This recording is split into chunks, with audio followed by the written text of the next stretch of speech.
add in a giant dildo if we really think that's appropriate for this PG audience. Oh, yeah, so true. So PG. F and C's. Oh, I just said swears. Boop.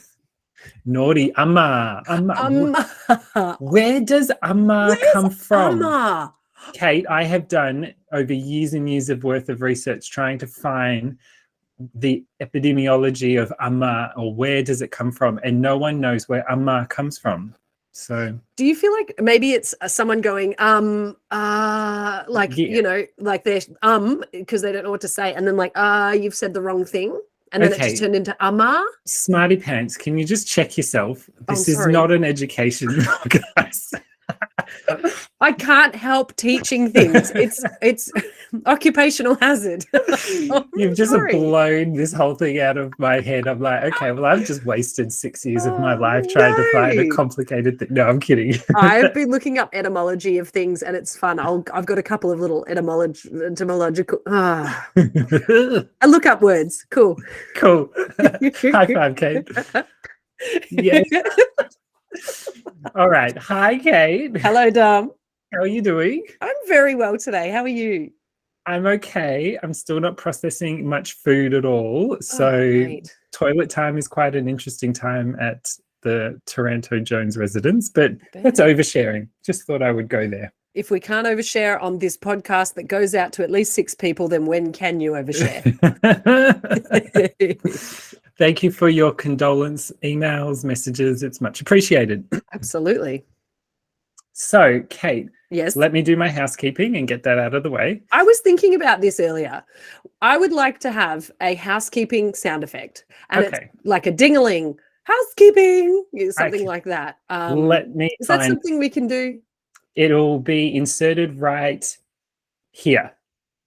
Housekeeping. I loved it. Housekeeping corner with Dominic. Housekeeping. So cute. I love that you've worn your maid's outfit too, just to really tie in with the theme. It's beautiful.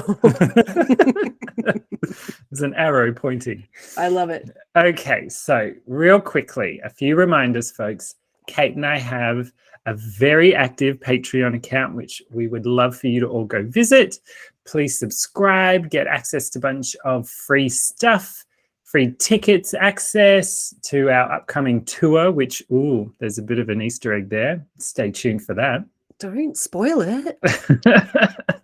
And bonus episodes, plus you get early access to all of our regular episodes. So please go check out Patreon. Secondly, I was a bit premature last week, Kate, because... it happens to some guys. Don't worry about it. I know. But that's okay. Doctor said it'll go away.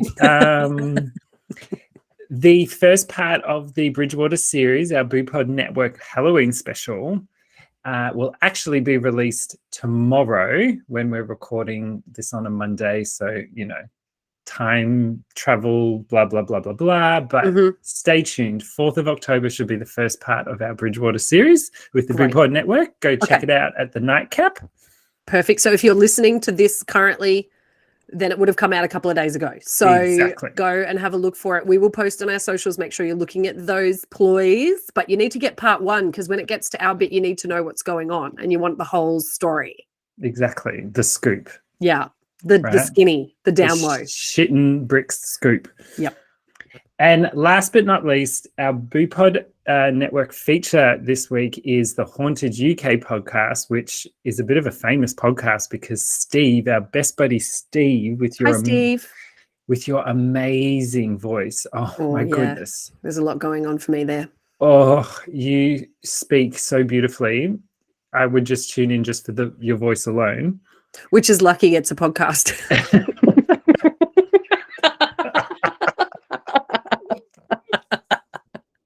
So if you don't even speak or understand English, just go listen to Steve. Yeah, it's like listening to, I don't know, like a film soundtrack or something. It's just nice, relaxing behind the scenes.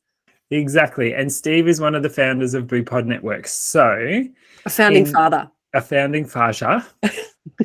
So in 3, 2, boopity boop, here's the trailer. I love that. Can I say, because we don't, so for those listening, we don't play the trailer when we're recording this. So Dom and I will go boopity boop, and then we stare at each other like, how much dead air do we need to give to then include this in the edit afterwards? And it's getting longer every time. It's like, we're not listening to it now.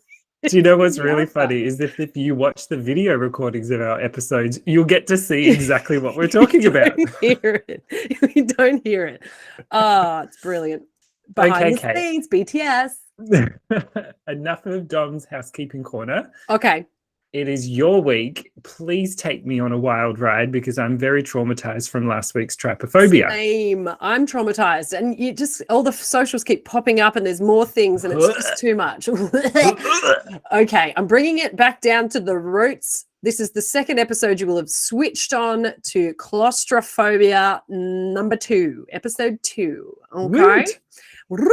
Now, the first episode, I cried. So this one is going to take a little bit of a different turn. So stick with me because there's a few stories and things. Let's just get ready to have a fun time. Okay. So I may have in the last episode, I think that I did, but here's a little, phobia info. Claustrophobia, love to learn. We're a teaching pod. We all know this. We're learning this. So now we're going to learn more about claustrophobia.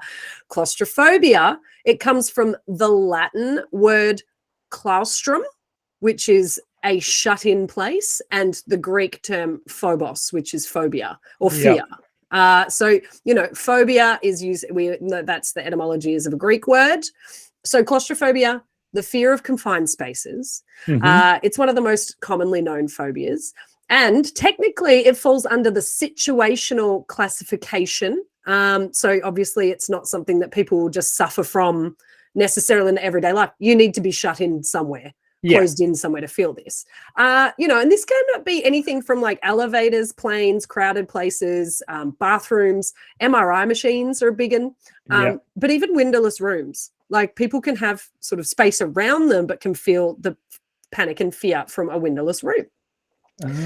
Now, I love this one. This is a lesser known phobia, but it is linked and it is called Claustrophobia. Oh, is Klaus's brother? Cluth, yeah, little baby Cluth. Now, little baby Cluth is a lesser known phobia. It relates to the fear of being trapped, locked in and unable to escape. Okay. Oh, so it's a bit more specific. It is more specific. So often this fear is related to a concern that one will experience panic or significant discomfort, yet will not be able to leave the situation. So even though that this phobia would technically require the same diagnosis as claustrophobia, as in it's like situational, and similar situations might trigger it, there is a significant difference. With claustrophobia, the fear is related to actually just being in an enclosed space. So you being in an elevator, being in a closet, being in a plane. But claustrophobia, it's less about the size of the space and more related to being unable to leave. So that sense of being trapped. For example, if somebody is inside of a closet, so you imagine yourself hopping inside of a closet, closing the door. I'm very familiar with that. You've been there. No longer in there. Well and truly out of there. But you were there for a good portion of your life. So you would know. Now, someone with claustrophobia would start to feel that sense of panic just being in the closet. Whereas someone with claustrophobia would be fine in the closet. But if somebody like snicked the door and all of a sudden they realized they were now trapped in there and they didn't have the choice to leave, that's when their fear or panic would set in. Okay. So I thought that was really fascinating. I've never heard of it before. Neither had I. So I just wanted to share. Now, I have claustrophobia. Okay. And it is very situational specific, which we've established with these phobias. You generally, with this particular one, it can be. And I have claustrophobia when it comes to taking clothes off over my head. Yeah. And you or people might be listening, they might know this. So I am not afraid of being around clothing or anything like that. But when I take something off that is tight, and I have quite broad shoulders and I have sort of not the best mobility in my shoulders. So when I take something off over my head, if it gets stuck, so I can't really, I mean, if you're watching the video, you can see I don't really have it. I can't put my arms flat. So there's a lot going on. If I get stuck inside that, I will panic. Yeah. And it's been really well known for my siblings, my family, and friends that if I'm wearing something, I will literally have to have them prepared, ready to go, and I will bend over in a right angle, quickly rip it up, and they have to pull it off me as fast as they can because I will not stand being inside clothing, even though I can breathe. I'm not going to die. Like, it's a ridiculous phobia, but it will send me into a panic. It's a panic, yeah. When you're panicked, it's irrational. You can't just will yourself out of it. Exactly. Now, I can't say that I don't have claustrophobia as well, but like that would be, again, we spoke last episode about caving. I'll talk a little bit about that more, a little bit about that today. And there'll be situations for sure, but it's definitely claustrophobia. That just got me. I was like, I'm claustrophobic to tight dresses. Get stuck on my head. Okay. Now we've done our little phobes. Spoiler alert. There is another phobia coming up later that you will learn more about. But in the line of claustrophobia and claustrophobia, I wanted to take you on a little journey of strange places that people have been stuck. Okay, I bet you my imagination can't even get there. So you could. Some of these are quite funny. Most of them ended in, they were fine. So please just hang on with me here. Okay. Now, a repairman who got stuck in an ATM in Texas was forced to slip help me notes through the receipt slot after he accidentally locked himself in.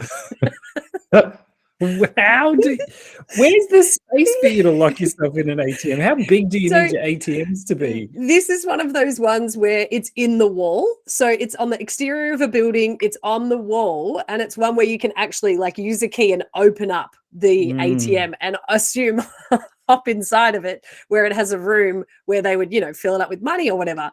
Now, the contractor was fixing a lock in a room behind the bank of an American ATM in Corpus Christi when he accidentally locked himself in. The article, all these ones that I'm saying at the moment are from The Sun. So the writing is so trash and I love it. Banking on some good luck. Wink. The worker who realized he left his phone in his truck, he tried to grab the attention of customers by using the machine by posting notes begging for help.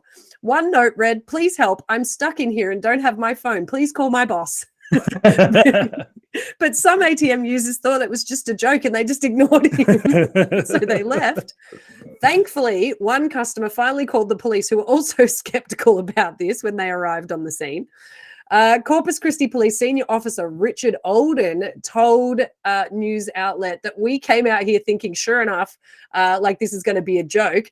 But then we could hear a little voice coming from inside the machine.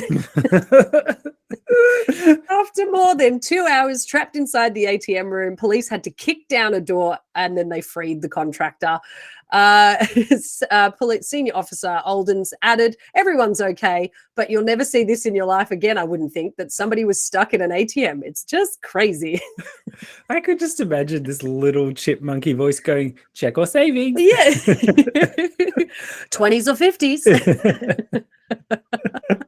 Poor guy, but he was okay. Now, the next tale is of a drunken woman, always a great start. Yeah. She had her friends in hysterics after she hilariously got stuck in a child's high chair while she was on a late night trip to McDonald's. Hey, look, we've all been there. We've all been there. Maybe not a child's high chair, but we've all tried to do dumb shit when we under the influence. Inebriated. Yes, exactly. Now, this woman, she was wearing a purple dress, decided to climb into the baby seat in Basildon Branch, but unfortunately she didn't think about how to get out. There is a video that you can watch and it's quite funny. That video shows her struggling to get out of the chair, even with the assistance of one of her friends and another customer. A woman who's wearing an orange dress in the video holds her friend up while a man tries to pull the high chair off the victim's legs. But it seems as though the children's seat was more securely stuck on her which makes her other friends start laughing, and they're filming the whole thing. She's kind of like her friend in the orange dress is like picked her up by under her armpits, and she's sort of just ragdolling, and someone's trying to pull a chair off her. More hilariously still, there is a customer in the background who seems completely unaware of what's going on, and he continues to eat his food while dressed as a purple Teletubby. This guy with the triangle on his head is just sitting there eating his fries while this woman's just ragdolled around Macca's. She did get out. They managed to get her out of the high chair. But that's going to haunt her for the rest of her life. Surely she's not going to do that again. All right. Another little story is there's more bizarre footage that shows a distraught woman being helped by firefighters after getting her hand stuck down a toilet. Now, this is near Houston in Texas. Guys, Texans, come on, guys. God. The hilarious clip shows Gracie Henderson being escorted out of her home by rescue workers while carrying the toilet out to her garden with her hand stuck in the U-bend. DIY enthusiast Gracie had snagged her watch down the tight gap while using her arm as a makeshift plunger. Get a plunger, Gracie. Yeah. Get an actual plunger. They're like $5.99. Oh, now, after appearing to have exhausted all options open to her, I would love to hear that list. The distressed amateur plumber called emergency services for help. Armed with a sledgehammer, the brave firefighters marched Gracie out to her lawn while her faithful chihuahua watched on with bated breath. Oh, God, the writing. That's so bad. Clearly terrified that she might have to spend her remaining days walking the earth with a toilet as a handbag.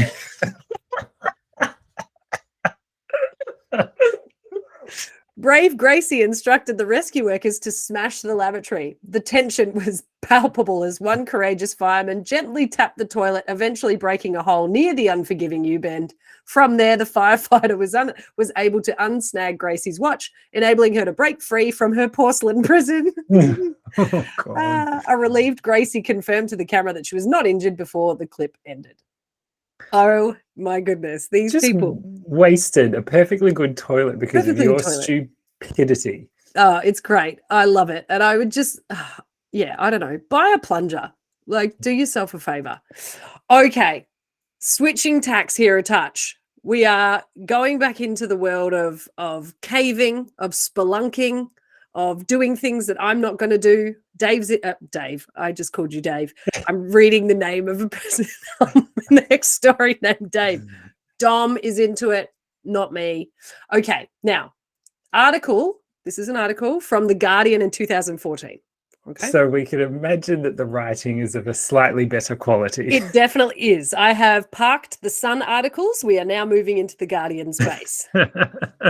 Okay, now in the space of 24 hours, 2 spectacular rescue operations were carried out in southern Germany.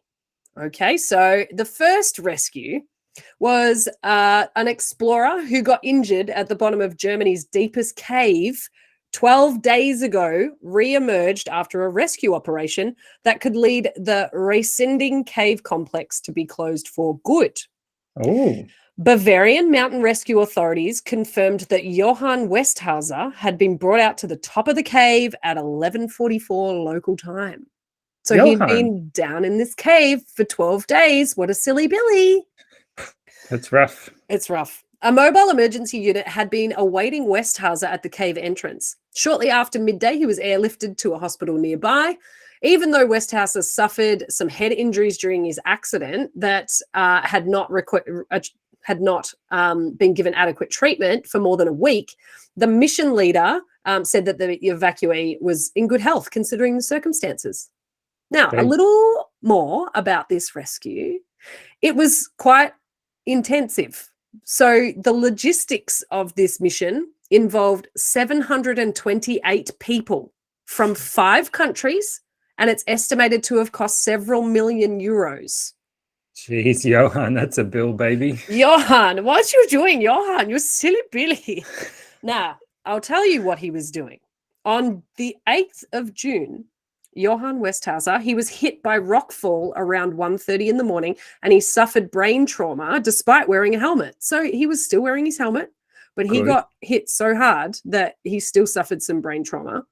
Well, that's Now, not his fault. That's true. He is in a cave. But the tricky part is at this time, himself and his team, they had already descended this cave, which happens to be quite deep. And they were already 1,000 meters deep. Ooh. So it has taken them quite some time to get into one of the deepest caves, this one in Germany. So he is struck on the head and they're, 3,280 feet away from the surface. So one of his teammates stayed with him while another person started to, ascend toward the entrance. There was surprisingly no radio or cell phone reception inside of this cave. Makes sense. It took... Go figure. It took this teammate 10 hours to reach the top. So they had a little ways to go, that's for sure. So it was a distance of around 6Ks, back up. Now, after this teammate reached daylight and made the urgent call, emergency procedures were initiated. Mm-hmm. Now, on the evening of the 11th of June, so this is 3 days later, so it's the 8th of June that he got struck in the head, so it's not until the 11th that a physician was able to reach him. A minor traumatic brain injury was diagnosed, and together with a second physician arriving later that night, it was decided that Westhauser was fit to be transported. So that was the concern. I just loved it.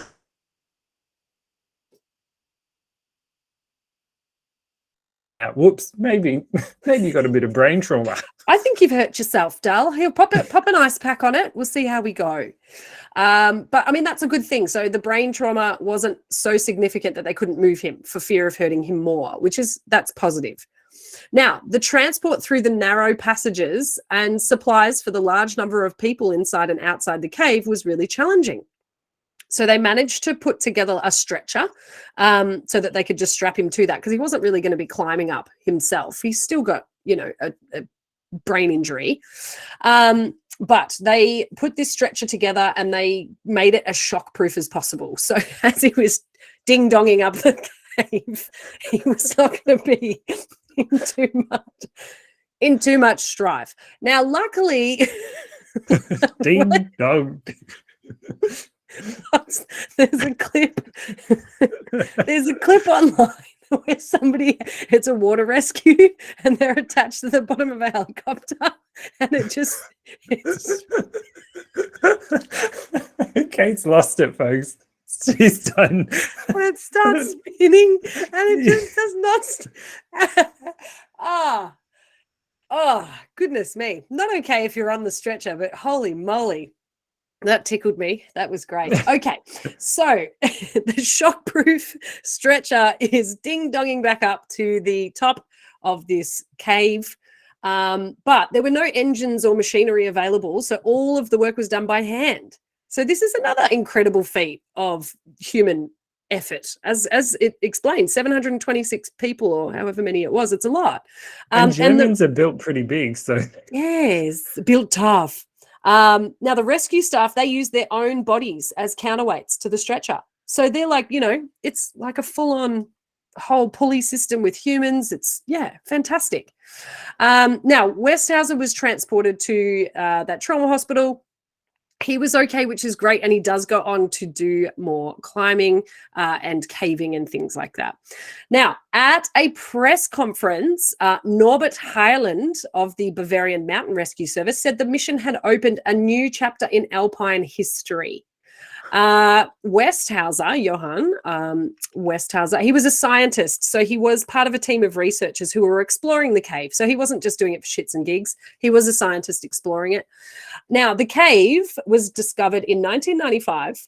So Riesending, I'm going to call it that. Mm-hmm. Now, that name in German translates to gigantic thing. Oh, so there you go.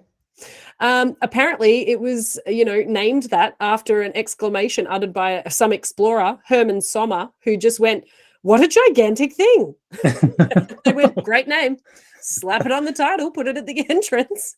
I hope no one ever describes me as that. Not yet, anyway. Give me some time to get through my youth and my good years, I suppose. Now, the local authorities, from whom the media attention has caused numerous headaches, they were likely to see consequences from the accident, and there was a vote to close the cave down, which the entrance of the cave was sealed off by police to prevent further accidents by curious people and tourists. A special permit is now required and only issued to people with a justified interest, physical suitability, and a professional qualification. So people can still go down there to conduct their experiments and things, but they're not inclined to send 700 plus people to go and help any Joe Blogs who falls down there because he's ill-equipped. Enter at your own will. Correct. Folks. Exactly. Now, that was one of these massive rescues that had to happen in Germany within 24 hours. This other rescue... Germany, not having a good run, baby. Germany. It's like the thing to do. There's Thailand, there's Germany and Utah. It's like so many. Now, both men involved in those rescue efforts had become trapped deep inside cave-like structures, and there were, large teams helping to set them free. But Johann Westhauser ended up telling the world how he got trapped inside Germany's deepest cave. On the flip side, the anonymous exchange student preferred to keep his story quiet about how he got trapped in a tight spot in Germany. Oh, here we go. This is going to be a good story. On Friday afternoon, a young American in Tübingen had to be rescued by 22 firefighters after getting trapped inside a giant sculpture of a vagina. That's taking his gynecology degree a little too far, darling. I know. Now, the Shakan Pai, I believe that's the pronunciation. It is translated as to making love artwork. It's by a Peruvian artist named Fernando Dallayara, and it's been outside Tübingen's University Institute for Microbiology and Virology since 2001. And it's previously mainly attracted juvenile sniggers rather than adventurous explorers. According to Dallayara, the 32-ton sculpture made out of red Veronese marble is meant to signify the gateway to the world, which is quite cool. That's lovely. People, vulvas and vaginas are not funny, okay? They're not. Getting stuck in a giant one, now that's funny. That's pretty funny. Police confirmed that the firefighters turned midwives and delivered the student by hand without the application of tools. Oh my God, or an epidural. This was my favorite quote, though, to end the article. The mayor of Tübingen told one of the local newspapers that he struggled to imagine how the accident could have happened and said, even when considering the most extreme adolescent fantasies, to reward such a masterly achievement with the use of 22 firefighters almost pains my soul. What I want to know is whereabouts he got stuck in the female reproductive system, because that would have just been. I believe, there's a couple of pictures. I don't know if it's the same person that got stuck, but the ones that I did find online is, it's both of his, basically kind of almost up to his knees, like his legs are stuck and he's lying on the ground and his legs are trapped right in the coochie-coo. Goodness gracious. You went feet first? Gosh. I know. What a goose. Never go feet first, guys. There's a hot tip for you. If you're trying to impress the ladies, probably maybe start with anything else. But, again, we'll never yuck someone's yum. So feed your thing. Have a good time. All right. I am moving on from claustrophobia, so to speak. Now, I'm going to have a bit of a chat to you about another phobia, closely linked. But in 1891, the Italian psychiatrist Enrique Mosselli describes taphophobia, defining it as tough, T-A, I said T-A-F, it's not, it's T-A-P-H-O-P-H-O-B-I-A, taphophobia. defining it as an extreme condition of claustrophobia due to the fear of being buried alive. Oh, here we go. This is a good one. Like, here we go. So much. Now, taphophobia is from this. Every single time I go to say this, it makes me think of my big fat Greek wedding when the dad is trying to link every word back to Greek mythology, Greek language. Yeah. Taphophobia, from the Greek taphos, it means grave or tomb, and phobos, it means fear. Tapho, phobos, there you go. So well done, Kate. Thanks. I apologize to anybody with Greek heritage who's listening for that. I don't. Okay. Now, this is an abnormal, so psychopathological fear of being buried alive. So this is like everybody's got the ick of being buried alive. Yeah. This is a full-blown, you're going to have a real hard time. If this happens. Now, so taphophobia, the fear of being buried alive as a result of being incorrectly pronounced dead. So that's the distinction, I suppose. All right, I'm switching tacks to a different website, All That's Interesting, which is one of my favorites. I find a lot of good stuff on there. Really, really good. So an article by the name of, the article's not called that. The person that wrote it is, her name's Erin Kelly. Thanks, Erin. And she talks a little bit about some people in history who have suffered this unfortunate occurrence of being buried alive. Please tell me. I've heard quite a few of them, Kate. But, there are some popular ones. And I've just, kind of put them all together. I did omit a couple. I thought they were a bit heavy, and I was trying to make I'm going on a bit of a lighter trail this evening. So being buried alive, it ranks pretty high on the list of terrible ways to die. True. And it used to happen a lot more than it does now. In fact, in earlier days of medicine, it was much more difficult to determine if someone was actually dead or if they were just in a coma or emaciated or paralyzed. So it's a bit tricky. Back Especially in the day, if you're in a McDonald's and you were stuck in a kiddie's chair. Exactly. Like, pop them in a grave, bury them. They're done. Forget it. Fillet of fish, number 42. Sorry, she's dead. Well, we think she is. We'll tell you in a week. Also, why is she ordering a fillet of fish out of everything on the menu? Really? Okay. Now, starting around the 18th century, suspected corpses were subjected to abusive tests to establish death. So it's not like today where they'll just check a pulse or put you on a monitor. Some of the things that they used to do was fairly benign nipple pinching. I like that it's distinguished as fairly benign. Nipple pinching all the way up to hot pokers inserted in their rectums. What? So leave the rectum alone, folks. So we just discussed protecting and revering the vulva and vagina. I'm going to do it for my folks and protect the rectum. No hot pokers, unless you're into that. Again. Now, if nobody said anything after they got a hot poker right up the clucker, then they were like, well, they must be dead. So, so they would just, bury people, I suppose.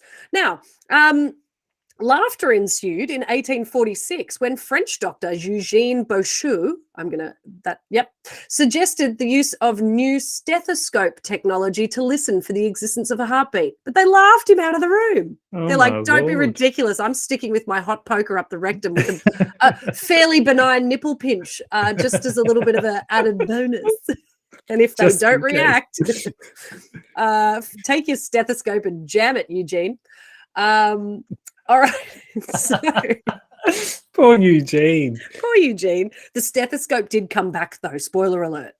Apparently, they worked out okay. So now, while we should all feel thankful that the days of inferior medical equipment and lack of knowledge are mostly behind us, they haven't rid humanity of this horrible experience quite yet.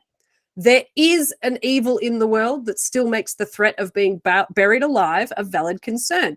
And as some of these stories point that out, good luck sleeping tonight after hearing these, especially if you suffer from taphophobia.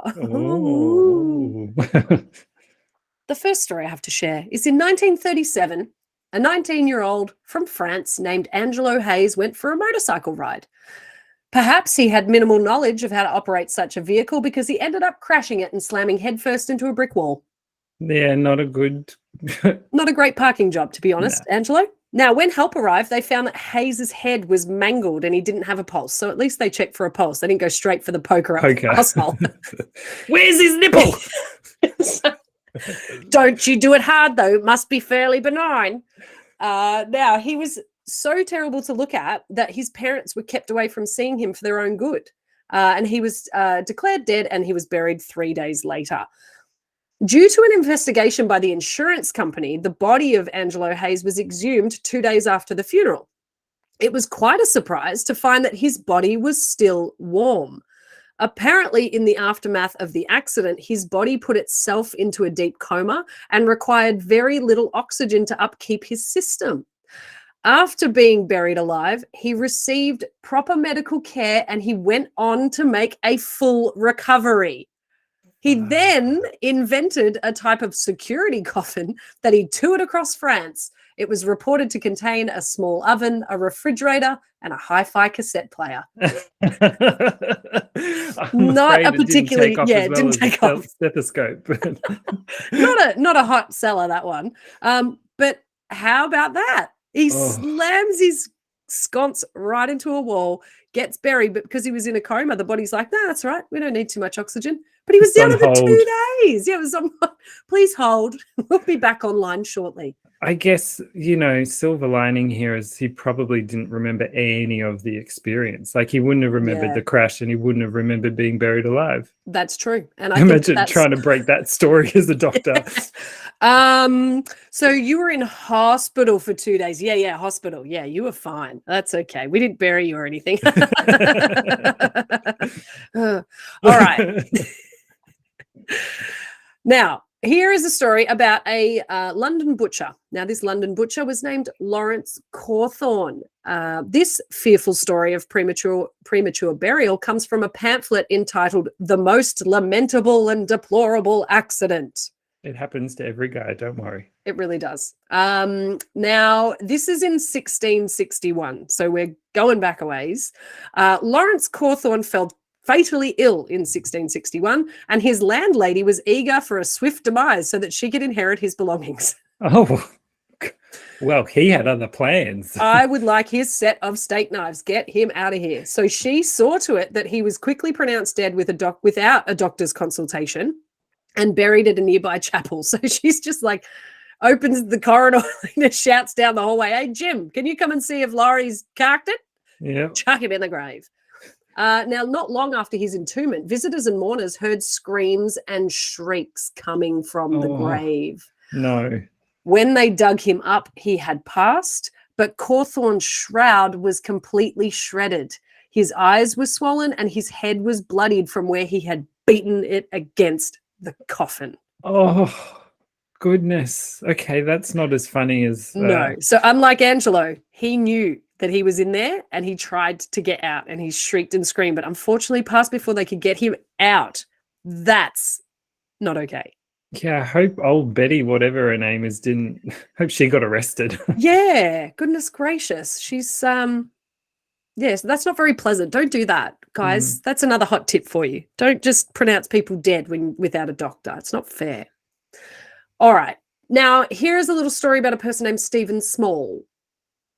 On one night in 1987, so we're jumping all over the timeline here, but keep up. Was he small? He was small. He's small, big. One night in 1987, a 39-year-old Illinois businessman named Stephen Small received a phone call that one of his renovation projects was being broken into. He didn't realize that by going to this property, he was actually being lured to his own abduction.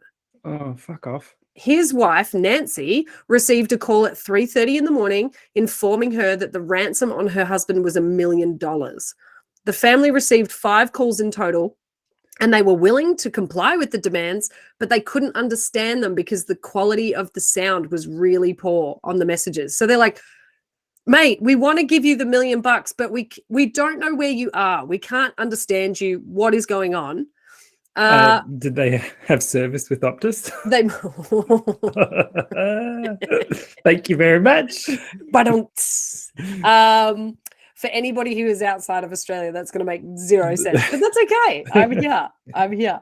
Now, where Stephen was during this time was in a homemade wooden box, which was about 3 feet underground.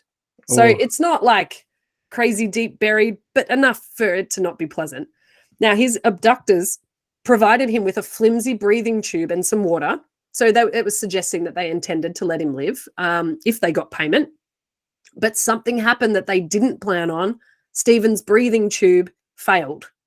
Oh, it wasn't like, a couple of toilet paper rolls taped together. Well, it could have been, but it broke. So that was not ideal. So when police finally used the air patrol to find Small's vehicle, it was too late. They couldn't pinpoint how long he'd been inside the box, but they did deduce that he'd been dead for several hours. Oh. Fortunately, his abductors, Daniel J. Edwards and Nancy Risch, not wife Nancy, another Nancy, were convicted of first-degree murder and aggravated kidnapping. They planned it, said Kankakee. Ooh. Kankakee. Deputy Chief Robert Pepin. They built a box and they put a ventilation system in. So they planned it. You're not wrong. That's premeditated aggravated. In my book. Yeah. Mm-hmm. So his abductors did go to prison, which is good. Good. Okay. Bye. We're going back in time again. In 1889, Octavia Smith married a wealthy Kentuckian named James Hatcher. The newlyweds had a son who they called Jacob. However, infant mortality rates were, really high in the 1800s. And unfortunately, Jacob did die at infancy. Now, losing her son, this put Octavia into a deep depression, and she was bedridden for several months. During this time, she also began showing signs of a mysterious illness. Eventually, her body entered a coma-like state, and nobody could awaken her. She was pronounced dead in May of 1891, just 4 months after Jacob's death. Now, it was unusually hot in May that year, and so Octavia was buried quickly. So they would sometimes use embalming, but it wasn't a common practice at this point. So they decided to bury her quickly because it was so hot. But a few days later, others in the town began falling into a similar coma-like sleep with shallow breathing patterns, only to awaken a few days later. Oh. They discovered that this was an illness which was caused by the bite of the tsetse fly. Yeah. So it's so hot. These tsetses, that's how you say it, right? Is that right? Yeah. Tsetse fly. Now, fearing that she had been buried alive, James panicked and had Octavia exhumed, thinking she might awaken. She had, but James was too late. Oh, not again. Octavia's coffin was airtight. He found the coffin lining had been shredded, and Octavia's fingernails were bloody, and her face was frozen in a contorted shriek of terror. Oh, Octavia. A traumatized James reburied Octavia, and he erected a lifelike monument of her that sits in the cemetery that she rests in. Historian Jessica Forsyth notes that James went on to develop a severe phobia of being buried alive. No shit. Yeah, why not? Now, most of what can be gleaned from this unfortunate case is from a newspaper article dating back to 1884. Kentucky's Hickman Courier, that was the paper, it reported that a young lady by the name of Anna Hockwalt was dressing for her brother's wedding and sat down to rest. This is the next story. Sorry, we've moved on from Octavia. I apologize. Octavia. Bye, Octavia. Soz about it. Moving on to our news story of Anna Hockwalt. While she's dressing for her brother's wedding, she sat down to rest in the kitchen. When someone checked on her a few minutes later, she was still there, but her head was leaning against the wall and she was apparently lifeless. Medical aid arrived and the doctor assumed she was dead because he couldn't revive her. He didn't even bring his pokers and refused to nipple grab. That's his first issue, really, isn't it? Now, Anna's generally nervous nature and the fact that she suffered from heart palpitations was the cause of death. However, this assumption didn't sit well with some of Anna's friends, who thought her ears still looked pink, as though the blood was flowing through them. I am now going to read to you the original article from, from 1884, because we all love a bit of 1884 sexist, misogynist writing about women with their, vapors. Yeah, pre-warning to everyone. Okay, so the article reads, "Buried alive, the terrible discovery made by the friends of Utowabed Maiden." So that would be the place.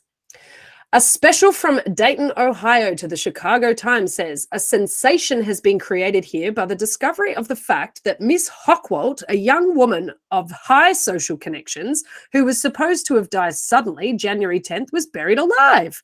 The horrible truth was discovered a few days ago, and since then it's been the talk of the city. The circumstances of Miss Hockwalt's death were peculiar. It occurred the morning of the marriage of her brother to Miss Emma Schwind at Emmanuel's Church. Shortly before 6 o'clock, the young lady was dressing for the nuptials and had gone into the kitchen. A few moments afterwards, she was found sitting on a chair with her head leaning against the wall, apparently lifeless. Medical aid was summoned. Dr. Jewett, after examination, pronounced her dead. Mass was being read at the time in Emmanuel Church, and it was proposed to postpone the wedding. But Father Hahn thought it best to continue, and the wedding was consummated in gloom by low mass." Oh. I know your sister's just died, but we've really got to get on with this wedding because I'm not available again until June. Yeah, we paid for it. An examination showed that Anna was of excitable temperament, nervous, and afflicted with a sympathetic palpitation of the heart. Dr. Jewett thought that this the cause of death. This article is quite old and blurry, yeah. So I'm just following along as best I can. You're doing great, Kate. Oh, thank you. The following day, the girl was interred in Woodland. The friends of Miss Hockwalt were unable to forget the terrible impression, and several ladies observed that her ears bore a remarkably natural colour and could not dispel the idea that she was not dead.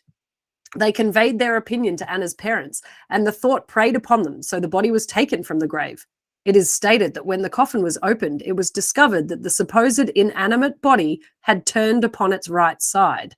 Oh. The hair of the head had been torn out in handfuls, and the flesh of the fingers had been bitten from the bones. Oh. The body was reinterred and efforts made to conceal the case, but there are those who state that they saw the body and they know the truth of the facts narrated. Oh, goodness. That's some graphic imagery. Anna. Yes. Yeah. Woo! Okay. Enough about caves. Enough about being buried alive.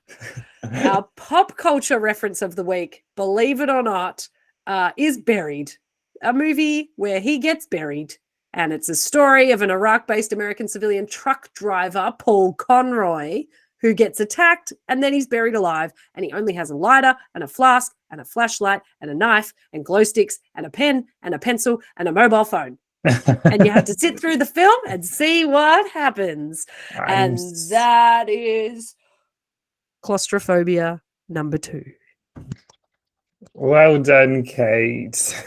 I'm so excited to see that movie. I've heard really good things, and Ryan Reynolds, who plays Paul Conroy, speaks about how challenging a film it was to make, but he was really, really proud of making it. I've seen like a little interview with him, so I've never seen it. I'm pumped to watch it, and I reckon we should totes do it as a bonus episode for our patrons. Agreed. I have it ready to go, and I would happily do that. Yep. I read a really great review of it too, where it was, the least Ryan Reynolds film ever in the best possible way. Yeah. Which is cool. Oh, Kate, take a breath. Thank you for joining me. I had a lot more fun with this one than I did last time.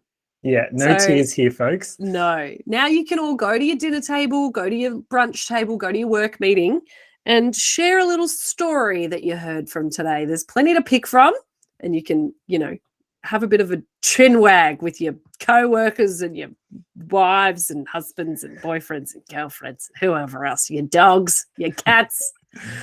You might even want to try the hot poker nipple twist move. Oh, hippity dippity. Now, surprisingly, you might be wondering, what is wrong with Kate today? Why is she behaving in this manner?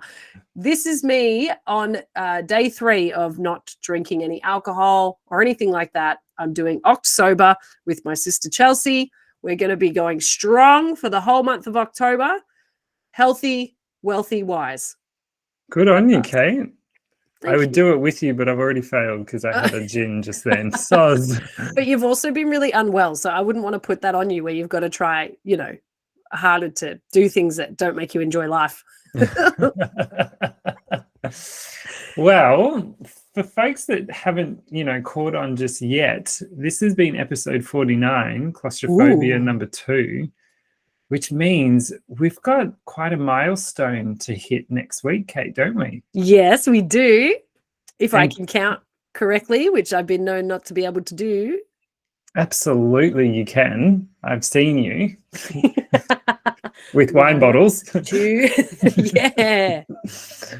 But Kate and I have decided to do something rather different next week for our big mega 50th birthday. Yay.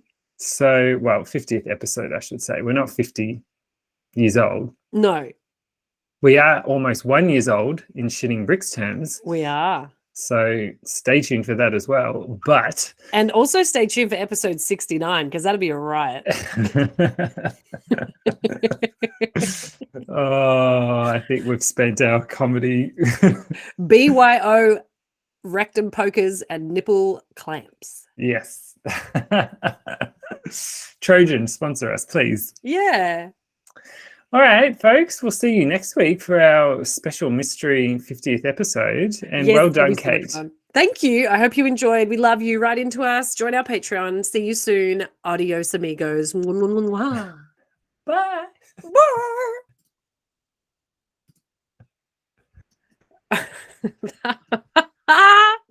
You crack me up. I was